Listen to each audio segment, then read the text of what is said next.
Hi everyone, welcome to the Whiteleyverse with me, Connor Whiteley, for another daily story with a chapter from one of my novellas. Before I start today's chapter, please remember to like, comment and subscribe to the channel so you don't miss any new content, and the engagement really helps the Whiteleyverse with the YouTube algorithm. Also, if you want to buy this book and any of my other fiction, then they're all available from all major ebook retailers. You can order the paperback and hardback copies from Amazon, your local bookstore and local library if you requested.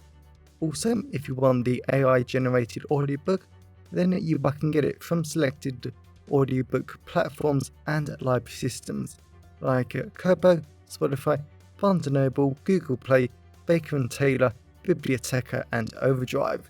Now, here's today's chapter. I hope you enjoyed as much as I did writing it.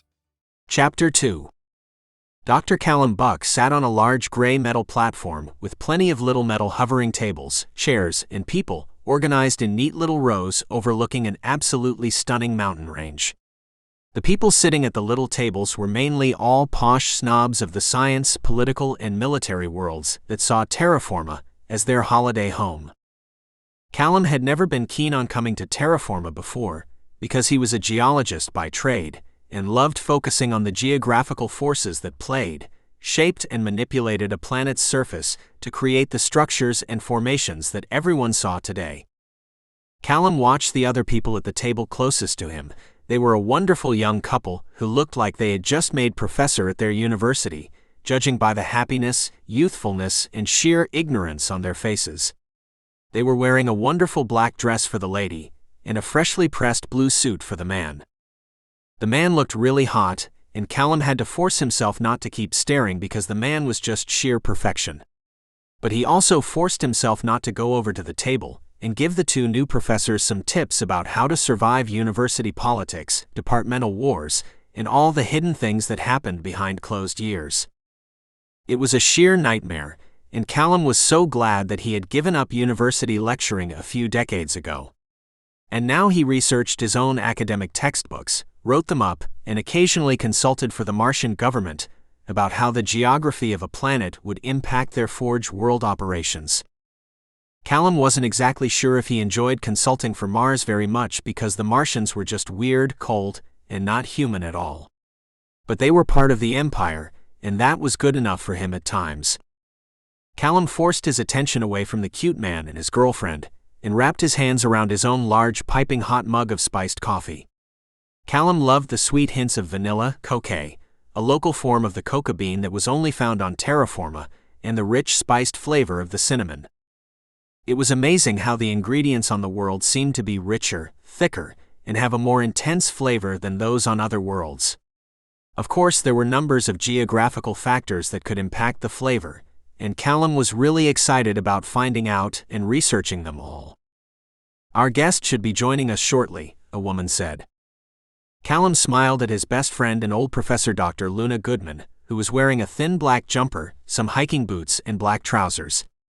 Callum had known her for so long that it was brilliant to see her again, and it was really kind of her to invite him on this trip of hers. "They ran out of coffee pods, dear," a man said, "but the hotel receptionist will make a note of it and get the food synthesizers updated in the room." Callum smiled and his mouth dropped when he saw that Professor Eli Newport was joining them for this meeting. He might have been married to Luna, but he was a legend in the biology community, and he had a very good foothold in the history community as well. Both of their work was revolutionary in more ways than one, and Callum felt so privileged to be able to see them both, talk with them, and actually have breakfast with them. Callum had to admit that he sort of felt like a dumb child compared to these divine researchers.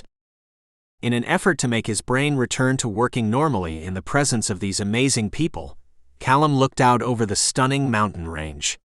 The hotel and resort they were staying at was on the highest peak on the entire planet, and there was a large oxygen shield around the resort to make sure they didn't suffocate up here. Callum could see hundreds of miles all around, and it was stunning to see all the fold mountains rising up from the ground like daggers and scratches that had shaped the land over thousands of years. But if the legends were believed, then normally, Whilst fold mountains took thousands of years to become mountains, these mountains had only taken a day because of the Empire's terraforming efforts. Something they never repeated again, and that was just fascinating to Callum. Menus, Luna said, and moments later 4 holographic menus appeared in their hands, and Callum really loved this expensive resort. Callum already knew exactly what he was going to have for breakfast, because he was at such an exclusive mountain resort. He was going to have what everyone in the Empire would have if they came here. He was going to have the Emperor's breakfast, an immense plate of all the richest, creamiest, and most indulged food that had been sourced across the rest of the Empire. He had no idea if this was what the Emperor actually had for breakfast each morning. He probably didn't, but it was great marketing. "Wow," Eli said. "Our guest is here early." Callum watched as Eli got up and went over to greet the guest, and Callum was taken away slightly. This man was breathtaking. Callum felt so underdressed in his white t-shirt, black jeans and black trainers. He was having breakfast, not going to a banquet at a university, but this man was so hot and sexy, and wow, Callum was really struggling to keep his body in check because the man was so divine looking. Callum's wayward parts flared to life instantly, and he could feel his brain melt inside him.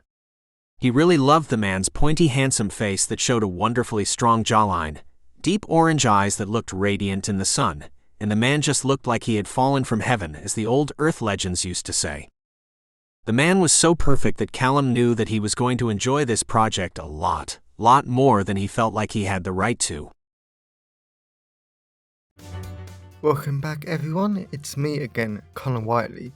So I really hope that you enjoyed today's story, because I flat out love writing, creating stories and sharing them with you.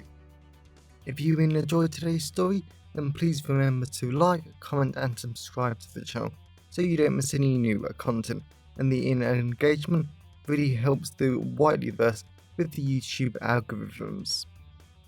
And if you want to buy this short story or any of my other fiction, then they're available from all major ebook retailers, and you can get them from your local library if you requested, and you can order the paperback copies from Amazon, your local bookstore or local library if you request it. Lastly, if you want to support the channel on a one-off basis, then you can now buy me a coffee at buymeacoffee.com/Conor Whiteley.